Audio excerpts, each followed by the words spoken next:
अध्याय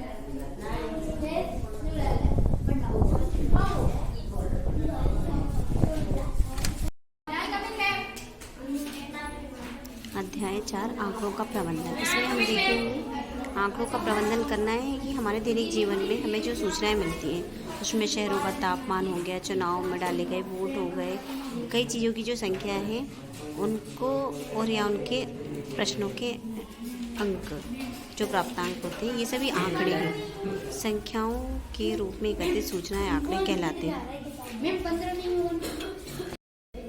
संख्याओं के रूप एकत्रित जो करते हैं इसे हम डेटा या आंकड़े कहते हैं। और आंकड़े जो होते हैं उनके अध्ययन के लिए इसको इकट्ठा करना, संगठित करते हैं क्रमबद्ध रूप में। उच्चतम और न्यूनतम प्रेक्षणों के बीच अंतर को परिसर कहते हैं। सबसे बड़ी और सबसे छोटी संख्या के बीच के अंतर को हम परिसर कहते हैं। किसी भी परीक्षा में एक कक्षा के 10 छात्रों द्वारा 20 में से दिए गए अंक, 20 में से सबसे ज़्यादा क्या है 10 और सबसे कम 5, तो 10 और 5 के अंतर को हम परिसर कहते हैं। अंक गणितीय माध्य या माध्य कहलाता है। माध्य कैसे निकालते हैं? सभी प्रेक्षणों का योग और प्रेक्षणों की संख्या से भाग दे देते हैं। वो सभी प्रेक्षणों में आंकड़ों में जो सबसे अधिक बार आता है उसे बहुलक कहते हैं। और सभी दिए गए आंकड़ों को आरोही या अवरोही क्रम में जब हम व्यवस्थित करते हैं तो उनके बीचों बीच वाली संख्या उनका माध्यक होता है। क्या होता है? उनका माध्यक, बीचों बीच वाली संख्या। जैसे ये जो आंकड़े हमें दिए गए हैं 5, 6, 7, 7, 7, 8, 8, 9, 9, 10 के मध्य में 8 स्थित है, इसलिए 7 और 8 का औसत 7 और 8 को जोड़ के 2 से भाग दे देंगे तो ये आंकड़ों का माध्यक क्या कहलाएगा? आंकड़ों का माध्यक। माध्य, माध्यक और बहुलक इन तीनों के समूहों को आंकड़ों का प्रतिनिधित्व या केंद्रीय मान कहा जाता है। आंकड़ों में एक विशेष प्रेक्षण जितनी बार आता है उसे बारंबारता कहते हैं।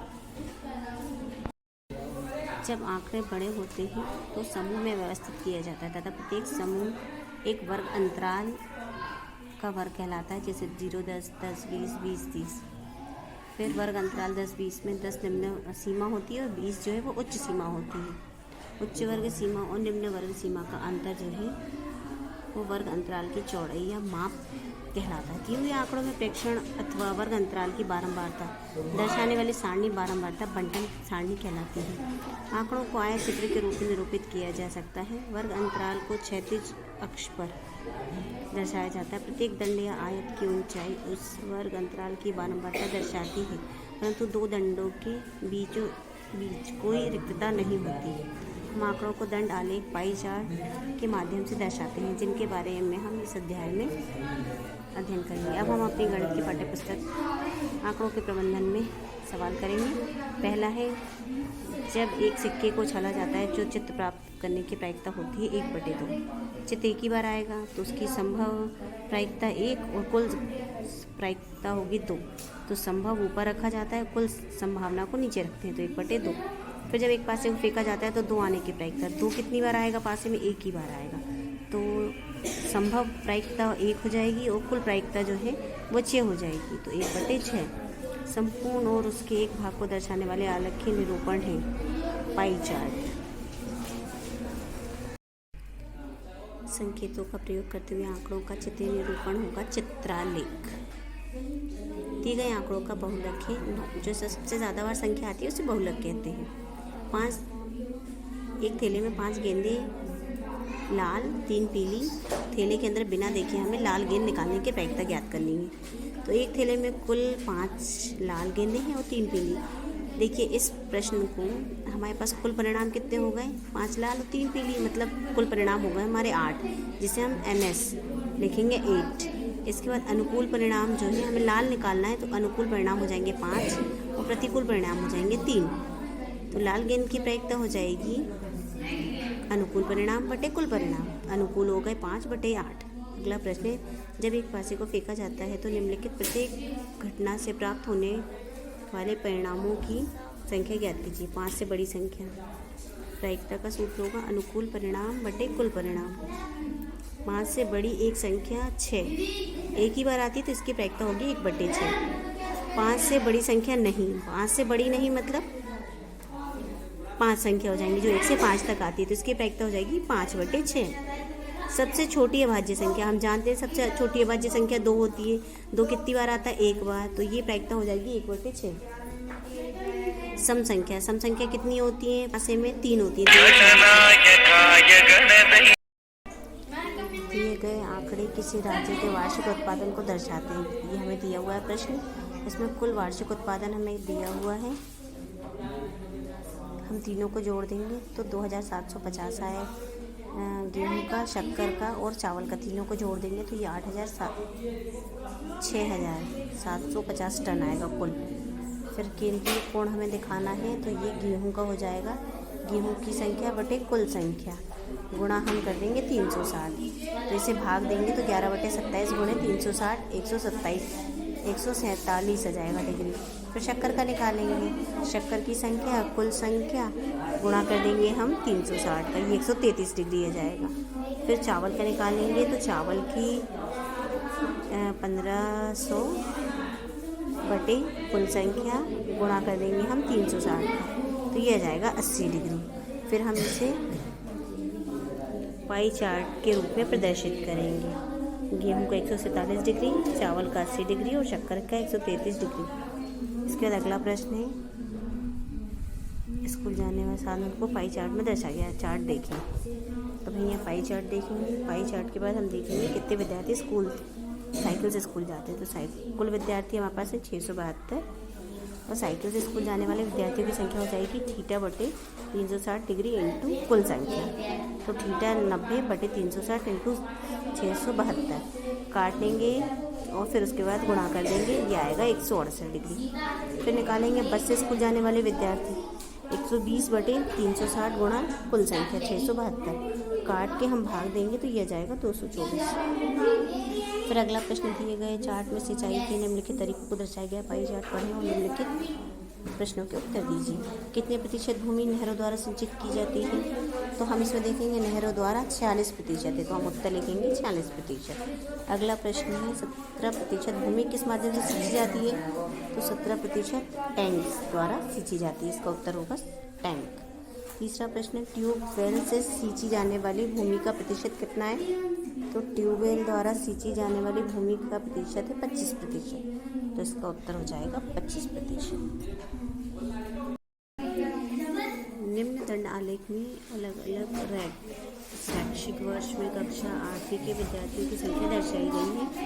दंड आलेख को देखकर निम्नलिखित प्रश्न के उत्तर देना है हमें। सबसे पहले हम क्या करेंगे, ये जो हमारा आलेख बना हुआ है इसमें 100 यहाँ ऊपर लिख दिया हमने, 3 4 में, 4 5 के ऊपर 200, 5 6 में 250, 6 7 में 300, 7 8 में 350। अब पहला प्रश्न, इस दंड आलेख द्वारा क्या सूचना दी गई है? इस दंड आलेख द्वारा विभिन्न वर्षों में विद्यार्थियों की संख्या हमें दी गई है। दूसरा प्रश्न है, किस वर्ष में विद्यार्थियों की संख्या अधिकतम है? हम देखेंगे सबसे ज़्यादा जो विद्यार्थियों की संख्या है, सबसे ज़्यादा विद्यार्थियों की संख्या दी गई है 2000 वर्ष 2000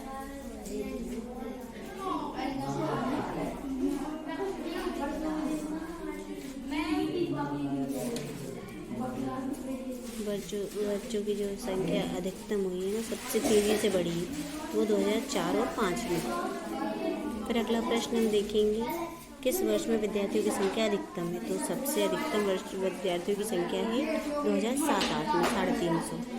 अगला प्रश्न है, बताइए कि सत्य है कि या असत्य है? 5-6 में विद्यार्थियों की संख्या 2003-4 का संख्या की दुगनी है, तो 5-6 में 250 है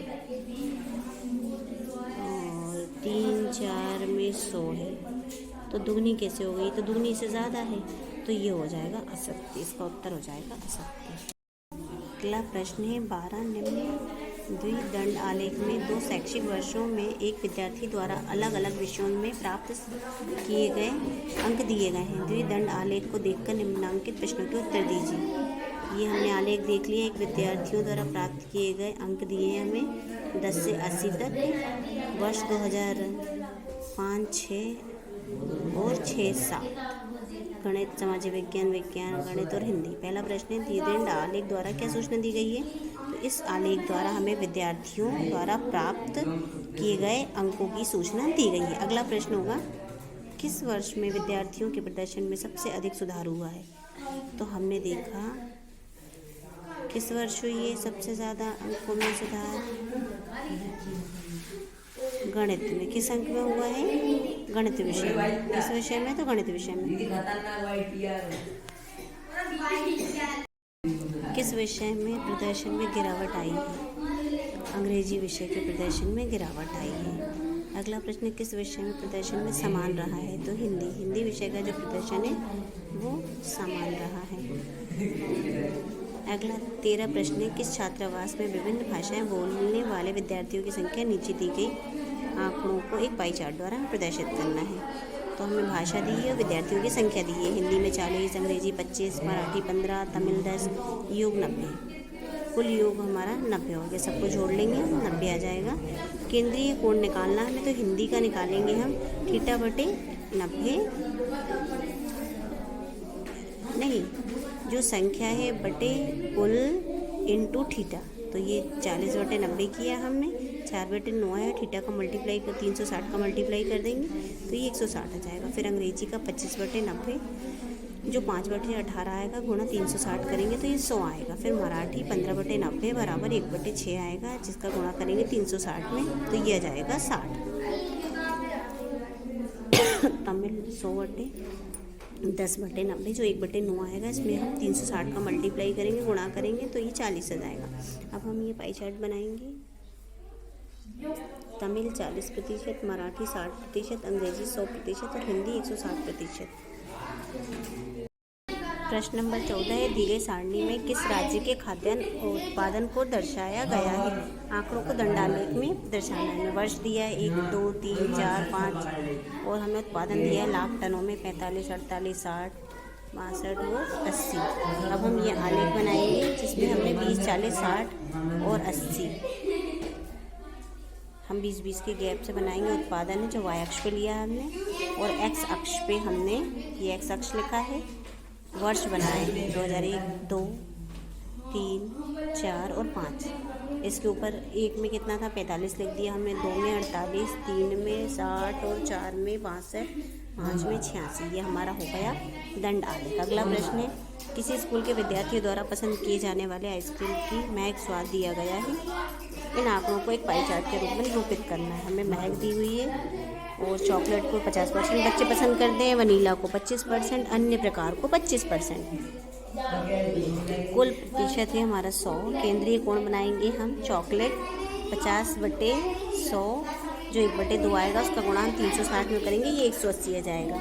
इसके बाद वनीला 25/100 जो 1/4 आएगा, इसका गुणांक 360 में करेंगे तो ये 90 डिग्री आ जाएगा। फिर अन्य प्रकार 25 दिया है तो 25/100 ये 1/4 आएगा, इसका गुणा 360 में करेंगे तो ये आ जाएगा 90 डिग्री। फिर हम पाई चार्ट बनाएंगे, वनीला 90 डिग्री, अन्य 90 डिग्री और चॉकलेट 180 डिग्री। इस प्रकार हमारा ये दंडालेख वाला आंकड़ों का प्रबंधन जब